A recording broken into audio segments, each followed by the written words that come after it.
The first time Levi Boone heard the baby cry, he was gutting a jackrabbit behind the barn. He froze, blade mid-slice, head cocked toward the house.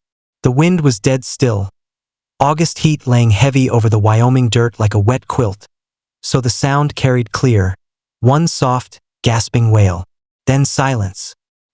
He stood, wiped his hands on his pants, and narrowed his eyes at the sagging old ranch house. 2-story, lopsided porch, shingles missing since before Lincoln got shot. Levi hadn't touched the place much since he bought it.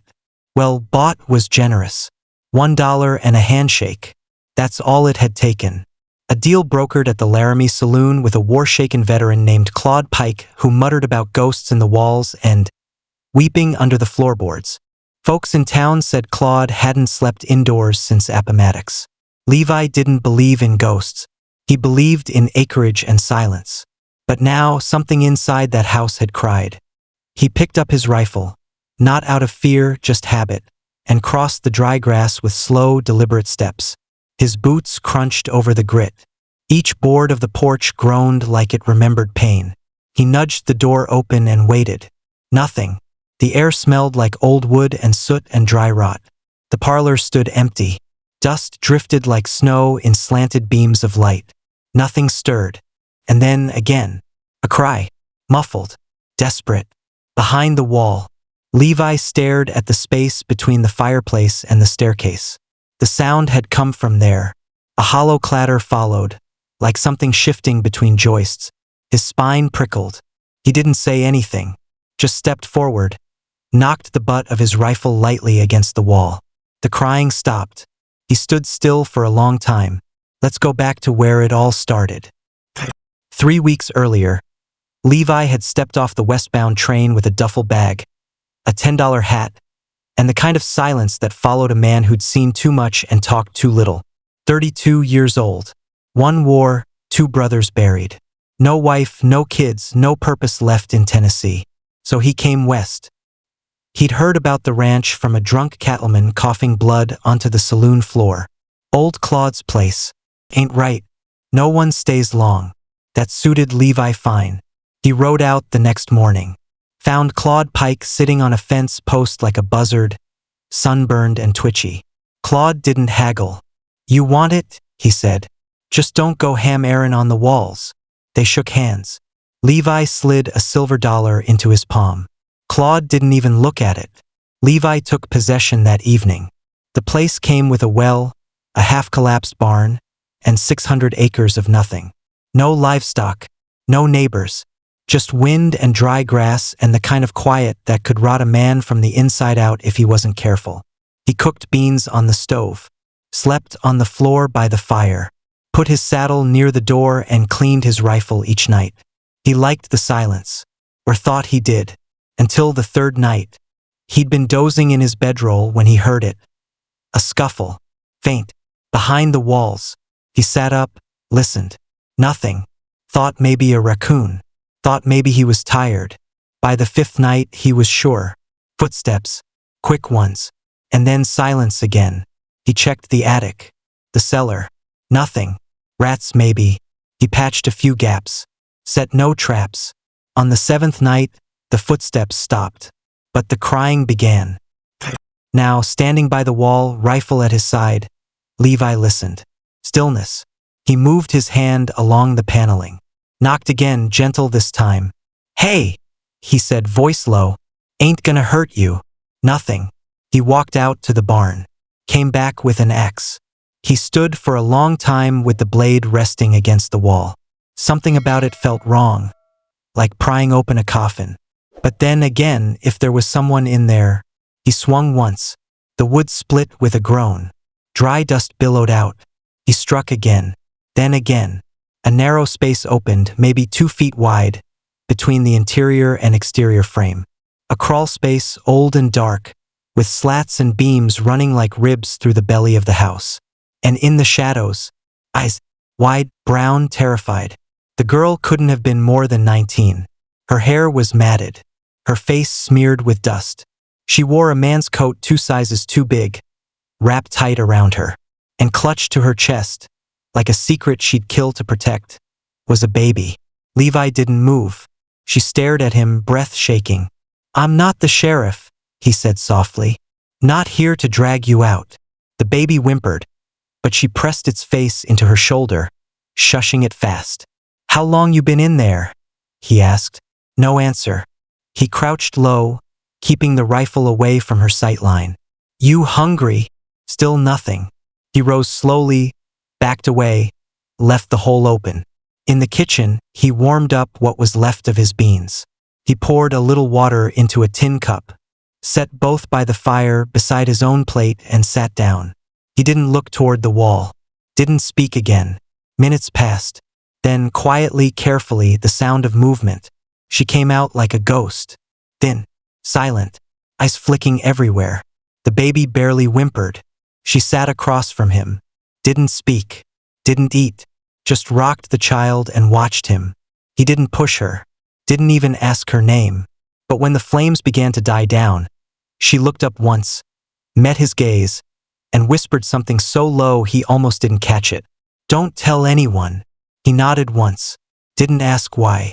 He just added another log to the fire, and the wind outside began to rise.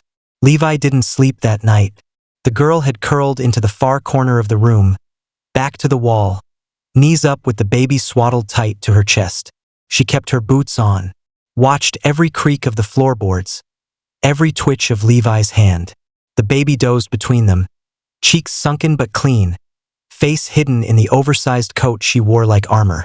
Levi stayed by the hearth, one eye on the door, the other on the shadows. Not from fear of her, but from what might follow. By dawn, the girl hadn't spoken another word. She didn't cry. She didn't eat the food he left again near the fire. She just rocked slow and silent, staring at the flames like they held back something worse. Levi stepped out into the morning chill, leaving the door cracked. He let her know without saying it. She could run if she wanted. He wasn't going to trap her. Outside, the wind whispered through the dry sage. The barn door swung half open on its hinge. A hawk circled overhead, crying out like something wounded. He worked quietly through the morning, watered the one surviving horse, checked the well, gathered eggs from an old hen that had taken up roost in the barn rafters. All the while, his mind returned to that crawl space, to the girl who hadn't flinched when he raised an axe, who'd stayed inside a wall with a baby in her arms and the world against her back. By mid-morning, he went into town. Laramie wasn't big, just a clutch of buildings along a main road. But word traveled fast here, fast and cruel. He kept his voice low as he bought flour, dried meat, a tin of milk powder, and a clean blanket. Mrs. Finch at the dry goods store raised an eyebrow. "Expecting company?" Levi kept a straight face. "Got coyotes in the walls. Figured maybe they're nesting." Mrs. Finch huffed. "Wouldn't be the strangest thing out at Claude Pike's old place. My cousin swore he saw a girl out there once, walking barefoot through the snow. But that was years ago. Might have been fever." Levi gave a tight nod, paid in cash, left without saying more. When he returned, the girl was gone from the corner. But she hadn't left the house. He found her in the upstairs room, what used to be a child's nursery once, maybe. She sat by the window holding the baby like a secret, the new blanket draped across her shoulders. The milk tin lay empty on the floor beside her. Still, she didn't speak. He kept his distance, rested the sack of supplies on the dresser and backed out. That night, he tried something different. He lit a second lantern, dim and low, and set it near the girl. Then he placed 2 mugs by the hearth and poured hot water into each, dropped dried mint into one, sat back and waited. After 10 minutes, she came down. She smelled like dust and cedar. Her boots scuffed against the floorboards as she stepped close and lowered herself across from him again. He offered the mug. She took it with both hands. No words, just silence between them, still as snowfall, heavy as judgment. Then, "My name's Elsie." He nodded, didn't press. The baby shifted in her arms, gurgled quietly. "She's 3 weeks. Yours?" he asked gently. Elsie looked down, fingers tightening around the mug. "No," she whispered. "Not exactly." She didn't explain. He didn't ask. Let her tell it when she was ready. Instead, he said, "You can stay here. For now. Long as you need." Elsie stared at him, not blinking. "You don't even know me. I know you're hungry. I know she's fed now. And I know this house has space no one's used in years." A long silence. Then, "They'll come looking." Levi raised an eyebrow. "Who?" Elsie didn't answer, but her jaw clenched like she'd tasted blood.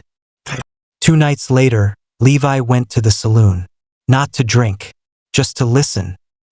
He played a hand of poker with 3 men from town: Hayes, a ranch hand from up north, Curtis Bell, the banker's son, and Emmett Graves, who always wore his badge like it owed him something. "You been settlin' in all right?" Emmett asked, squinting as he dealt. Levi nodded. "Quiet's good." Hayes chuckled. "You like ghosts, then? That's all you'll get out there." Curtis leaned forward, casual as a snake. "Funny thing. Heard tell a wagon went missing last week near the Southern Hills. Some family passing through. Sheriff says they were heading for Utah. Never made it." Emmett looked at Levi long and hard. "Just be careful. Lot of desperate folks out there. Some of 'em ain't right in the head. Runaways. Thieves. Half-wits." Levi laid down his cards. 2 pair. "Only thing I've seen's a broken fence and a hawk with a limp wing." Hayes snorted. Curtis smiled without mirth. And Emmett just watched him. By the time Levi returned home, the moon had risen over the prairie like a pale ghost. He stepped inside. The fire was low. Elsie sat in the rocker, baby asleep on her chest. But her eyes weren't closed. She was staring at the window. Levi followed her gaze. Outside, on the ridge behind the barn, just visible in the pale blue dark, a lantern, flickering once, then gone. Elsie didn't say a word, but Levi saw her pull the baby closer. And for the first time since she'd stepped out of the wall, he saw her face break. Just a flicker. Fear. Real and quiet, like a storm building too far off to hear. He walked to the door, locked it, checked the windows, loaded his rifle, then sat back beside the fire. Elsie hadn't moved. "They found you, didn't they?" he asked. She said nothing, but her silence was answer enough. And somewhere out past the ridge, the night began to breathe differently. Levi didn't light the lanterns the next night. He let the house fall into shadow, the only glow coming from the fire, its soft crackle filling the spaces between breath and memory. He sat with his rifle resting across his thighs, listening. Not for coyotes, not for wind, for horses, for boots, for the sound of men who knew how to kill in silence. Elsie didn't speak much after seeing the lantern. She barely moved. She stayed near the baby, who still had no name, at least not one she'd shared. Rocking her slow, eyes dull with the weight of remembering. Her fear wasn't loud. It was quiet, like something she'd grown used to wearing. Like a dress that didn't fit but couldn't be taken off. It was nearly midnight when Levi finally heard it. Not hoofbeats, not gunshots, just the barn door creaking open. He stood, quiet as breath, and crossed the floor, moved to the window and peered through the slats. Nothing, no shapes, no horses, but the door had moved, wide open now, swaying faintly. He slipped out the side door, rifle low, barefoot in the dirt, cold wind across his face. The barn loomed ahead, black and silent. He crouched by the fence, eyes scanning. Still nothing. Then he heard it. Not a voice, not even words, just breathing. Inside the barn. Low, labored. He raised his rifle and stepped forward. Slowly, deliberately, the floorboards creaked beneath him. And there, in the far corner, half hidden behind the old grain bins, was a man. Gray coat, wide-brimmed hat, mud-caked boots, face shadowed. But his right hand was wrapped in cloth, dark with blood. He wasn't holding a gun, wasn't even moving much. Levi kept his aim steady. The man looked up. "I ain't here for trouble," the man rasped. Levi said nothing. "I just need a place to sleep. Just a night." Levi didn't lower the rifle. "You open my barn. That's not sleepin'. That's trespassing." The man exhaled, then coughed hard. Blood came with it. Was following the trail from the crossing. Past 2 wagons burnt to ash near the gulch. Figured. This was empty. He slumped against the wall. His legs shook. Levi stepped closer, rifle still up. Who burned the wagons? The man shook his head. Don't know. But there was a baby's bonnet in the dirt. That was all that was left. Levi's jaw locked. You alone? The man nodded. Name's Mason.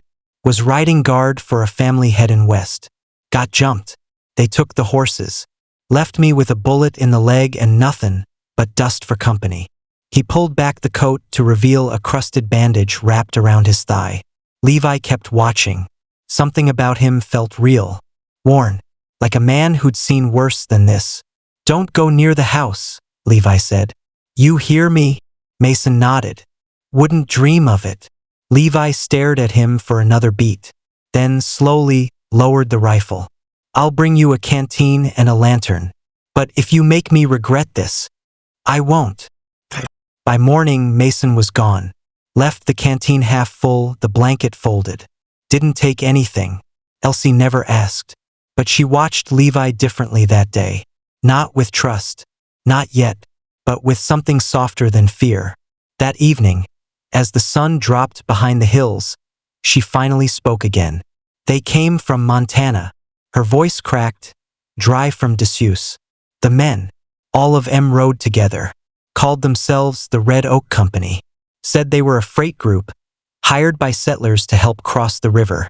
She looked at the fire, eyes far away. But they weren't. Not really. She stroked the baby's back with a shaking hand. They took the horses first. Then the food. Then the women. Levi didn't interrupt. They killed the father.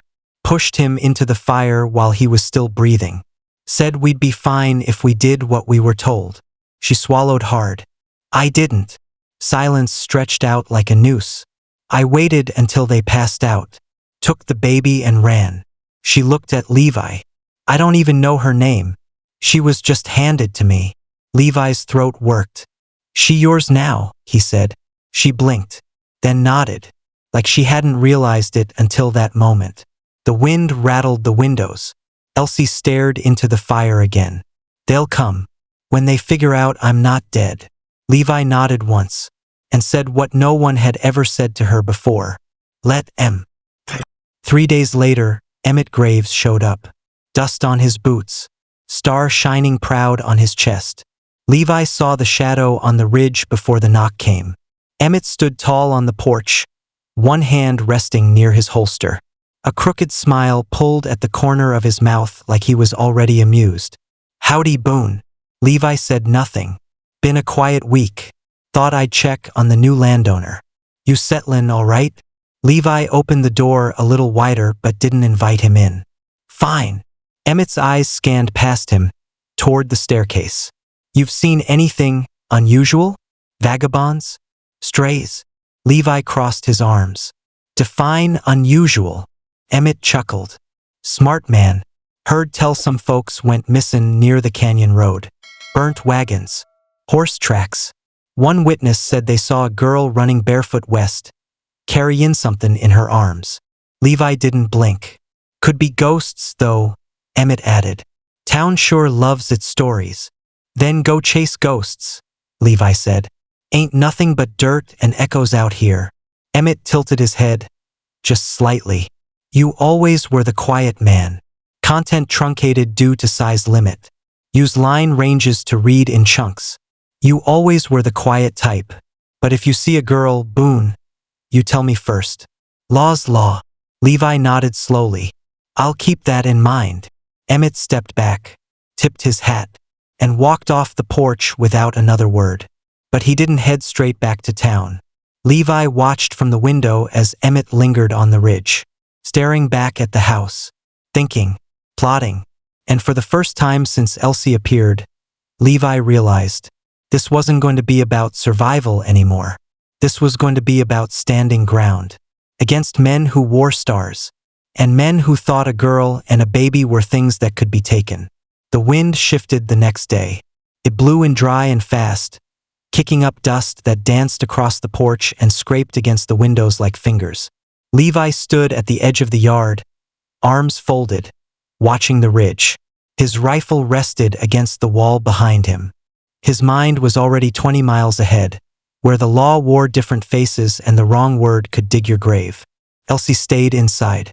She'd stopped sleeping much. Every creak in the house pulled her head up, eyes darting. The baby, whom she now called Ruth, had started fussing more, maybe sensing the tension in the air. Levi could hear her soft cries as he fed the horse or hauled water from the well. But Elsie never asked for help. She just held on. That evening, the quiet broke. It started with hoofbeats. Soft, steady. Not a lot. For maybe 5 riders. Levi didn't move right away. He crouched beside the water barrel, just a shadow behind the pump, and watched the rise beyond the barn. One by one they appeared. Not fast. Not loud. They wanted to be seen. Leading them was a tall man in a black duster with a red sash around his neck. His horse was lean, high-boned, restless. The man's face was half covered by a tan kerchief, but the set of his shoulders and the slow way he scanned the land said everything. This was someone used to taking what he wanted, and never asking. Levi waited until they reached the fence line before stepping forward. The leader tipped his head, but didn't smile. "Evenin'," he called. Levi said nothing. Another rider, younger, spat tobacco and grinned. "He don't look like much." The man in the duster dismounted. He walked up slow, spurs silent in the dirt. When he stopped, he was only 10 feet from Levi. "Name's Rowdy Jessup," he said. "Me and my boys are lookin' for someone." Levi didn't answer. Rowdy continued. "Girl. Young. Brown hair. Might be carryin' a baby that don't belong to her." His voice stayed level, almost friendly. "But we ain't here to make trouble. Just want to bring her back where she belongs." Levi's eyes stayed on him. "Where's that?" Rowdy shrugged. "She was under contract. Paid to travel. Failed to deliver. Some folks don't take kindly to theft." Levi's jaw tensed. "What did she steal?" Rowdy's eyes narrowed. "Property." The word hung in the air like a curse. Behind Levi, the floor creaked upstairs. Rowdy didn't look, but Levi knew he'd heard it. "She's not here," Levi said. Calm. Flat. Rowdy nodded slowly, like he expected that. He turned toward the barn, scanned the field, then looked back. "Well, I suppose we'll check around a bit. Don't mind, do you?" Levi stepped forward, just once. "I do."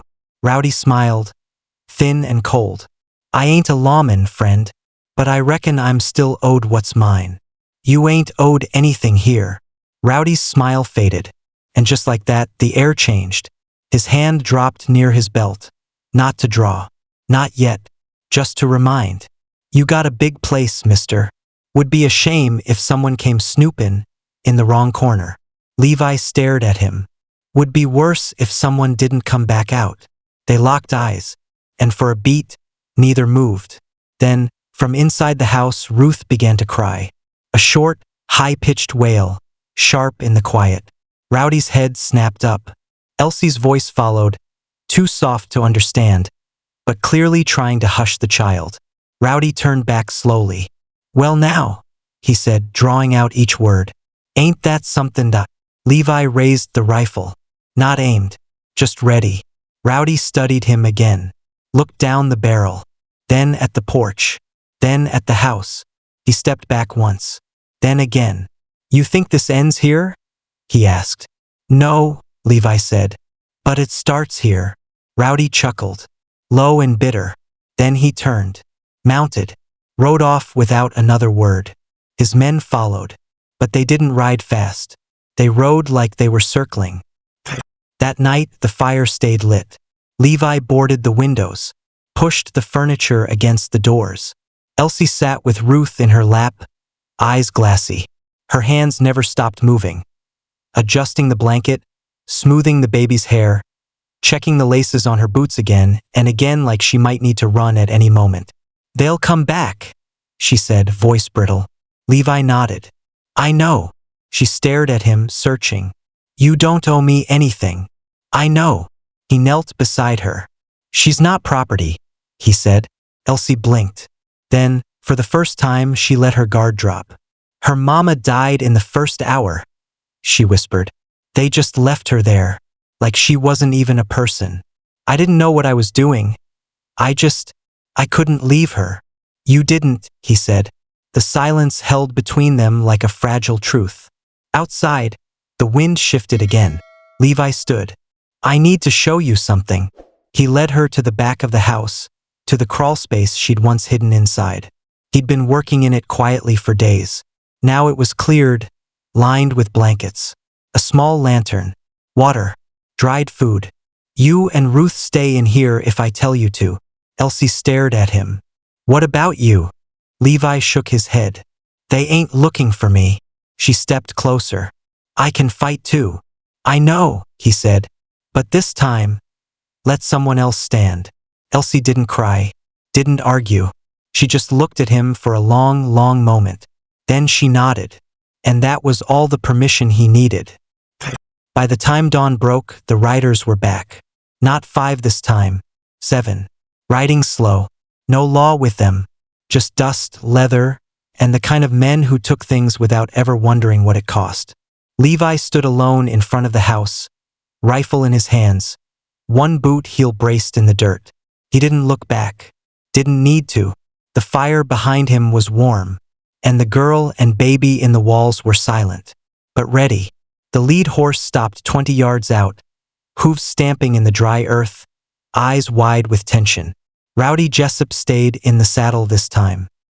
His men fanned out slowly behind him, forming a half-moon around Levi Boone, who hadn't moved from the porch. 7 rifles. 1 man.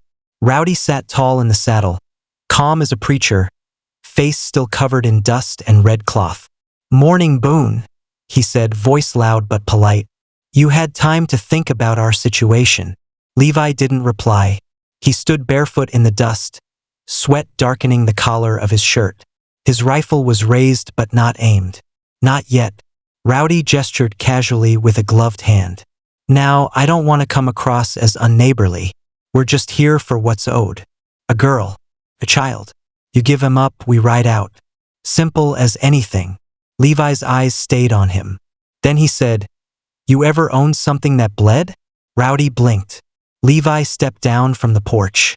One slow step. "Ever claimed a life like it was a saddle or a fence post?" Rowdy's jaw worked beneath the scarf. "You're making this difficult, friend." "No," Levi said quietly. "You are." Silence. Somewhere in the distance, a hawk cried out. Rowdy's second rider, a bearded man with a long scar down his jaw, clicked his tongue and rode 2 steps closer. "Ain't gotta be blood. Just open the damn door and let us check the house." Levi shifted the rifle. 1 inch. That was enough. The man stopped. Rowdy pulled down his kerchief just enough to show the tight line of his mouth. "You really willing to die for her?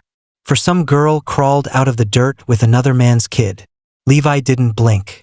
"I've seen good men kill for less." He raised the rifle fully now. And that's when Rowdy gave the order. A flick of 2 fingers. It happened fast. The man on the left fired first. A shot tore past Levi's shoulder, splintering wood behind him. But Levi was already moving. He dropped to 1 knee and fired back. His shot caught the first rider in the thigh, sending him reeling from the saddle with a scream. Gunfire exploded. The porch railing shattered as bullets slammed into it. Dust and splinters filled the air. Levi rolled hard to the right, behind the old water trough, and chambered another round. Inside the house, Elsie held Ruth tight in the crawlspace. Her free hand gripped the pistol Levi had given her, an old Navy Colt that felt too big in her hand. She kept her body over the child. Her ears rang from the shots outside. Then quiet. Not full silence, but a breath. Outside, 2 of Rowdy's men were down. 1 crawled for cover, bleeding from the arm. Another had been thrown from his horse and wasn't moving. Rowdy called out again. "Boone! Last chance!" Levi ducked out from behind the trough and fired twice more, deliberate, clean. 1 hit a horse's flank, sending the animal shrieking and bucking. The rider fell, yelping. That left 4 standing. Rowdy dismounted now, slow and sure. His revolver gleamed in his hand, dark with dust and wear. He began walking forward. Men like you get killed for women like her, he said. Levi fired again. Missed. The shot rang out wide, smacking into the post behind Rowdy. The recoil knocked Levi's aim off by inches. Rowdy didn't flinch. He raised his revolver, and just before he pulled the trigger, a shot rang out from inside the house. Rowdy staggered back, eyes wide. Blood bloomed from his shoulder. Elsie stood in the doorway behind Levi, pale, steady. The pistol still smoked in her hand. I ain't yours, she said.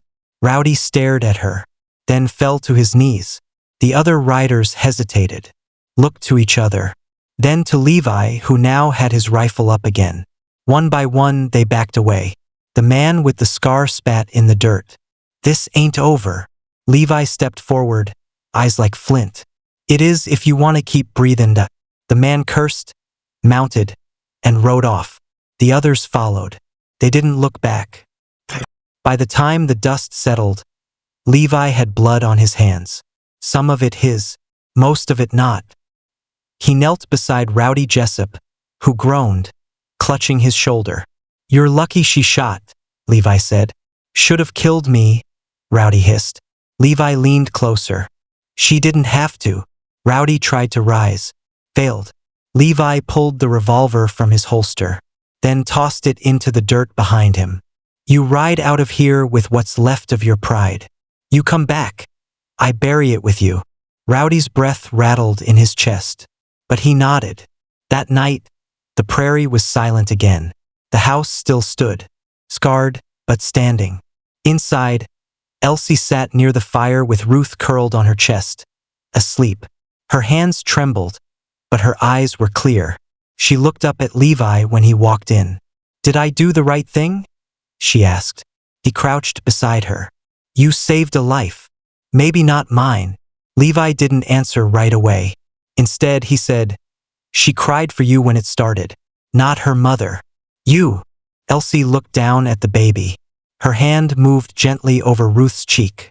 She's mine now, she whispered, then looked at him. You too. Levi didn't smile, but he didn't look away. I reckon I'm not going anywhere. Outside, the wind began to rise. But it wasn't cold anymore. It was just wind. And inside the house, for the first time in a long time, there was peace.